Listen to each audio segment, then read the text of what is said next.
आज मैं आपके सामने मुखातिब हूँ। कविता किरण जी हमारी बहुत अच्छी दोस्त हैं और उन्होंने मुझे याद किया है coffee with Kiran. Coffee with Kiran सुनने के बाद में मैंने कहा कि मैं कॉफ़ी तो पीता नहीं हूँ, मगर विद तो हो सकता हूँ किरण के साथ।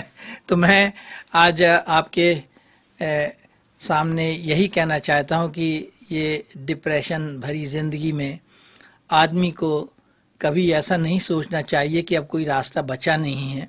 ज़िंदगी का जीने का बहुत कुछ अवसर है और बहुत सी ऐसी चीज़ें हैं ये हमारे और आपके बीच में, दोस्तों के बीच में हम अपनी बातों को कह के अपने आप को जो है फिर से जैसे हम तरोताज़ा थे वैसे कर सकते हैं। और ज़िंदगी बहुत प्यारी होती है, इतना मायूस नहीं होना चाहिए इंसान को कि वो अपनी ज़िंदगी से दूर जाने की बात सोचे। तो हम हंसते हंसाते ये सारी बातें आपके सामने कर रहे हैं, हमारे साथ डूब जाइए। और कविता किरण तो आपके सामने इतना अच्छा कार्यक्रम लेके आई हैं कि इसकी तारीफ किन शब्दों में करूं।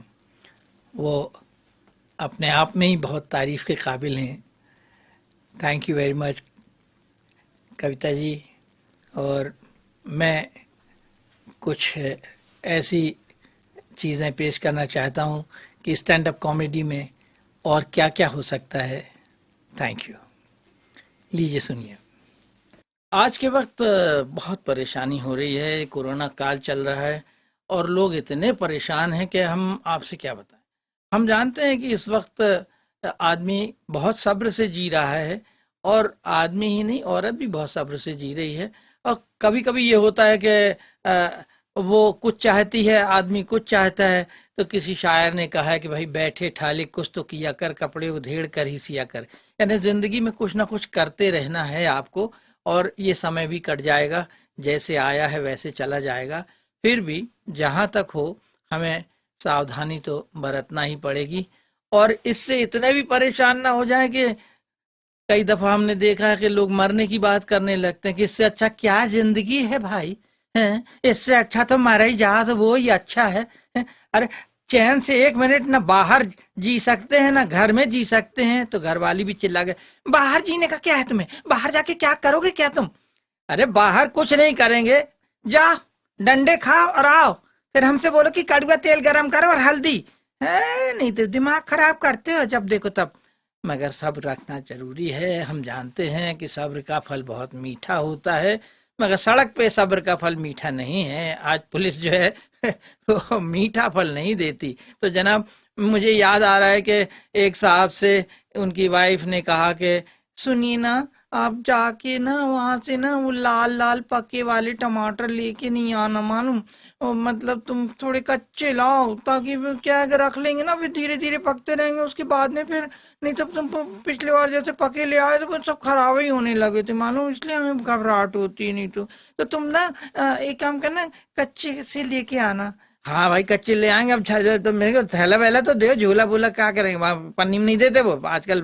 पन्नी बना है वो, मतलब वो प्लास्टिक की, समझे ना। हाँ, हाँ, लाओ चलो। तो हम लेके आ रहे हैं। पति फटाफट गए और फटाफट आए, मगर जाते वक्त फुर्ती थी, आते वक्त बड़ी सुस्त कमेटी होके लौटे। पत्नी ने पूछा, क्या हो गया। अरे तुम थैली तो पकड़ो यार। हाय राम, मतलब तबीयत ठीक है ना तुम्हारी। अरे सब ठीक है, तुम अब तो ये टमाटर तो संभालो। जैसी पत्नी टमाटर देखा उसने, और झोले के अंदर उनकी नजर पहुंची। बोले तुमसे तो कच्चे बोले थे, तुम लाल लाल क्यों लेके आ गए भाई। अरे कच्चे ही लाए थे यार।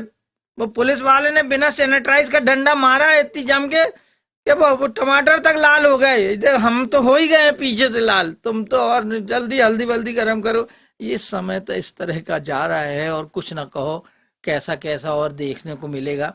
मगर इसमें कोई शक नहीं है, आजकल हम और आप सब इस तरह से जी रहे हैं।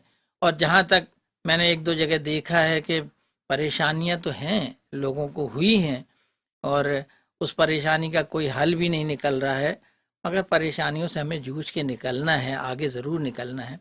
बच्चे स्कूल जा नहीं रहे हैं, कोई पढ़ नहीं रहा है, और पढ़ाने वाली जो टीवी में कहते हैं कि टीवी में पढ़ लो देख के। अब टीवी में क्या पढ़ लें देख के, वैसे तो टीचर के साथ बैठ के नहीं पढ़ते तो टीवी में कहाँ उनका डर रहेगा कुछ। तो घर में भी बड़े बूढ़े चिल्ला रहे हैं, ये कौन सा जमाना आ गया है, टीवी में पढ़ा रहे हैं, स्कूल भेज भेज के थक गए, वहां तो नहीं पढ़े, टीवी में क्या पढ़ेंगे। अरे अम्मा समझती नहीं, टीवी में वो लोग पढ़ाते हैं और वहां पे टीचर बताती है, बच्चे समझ लेते हैं।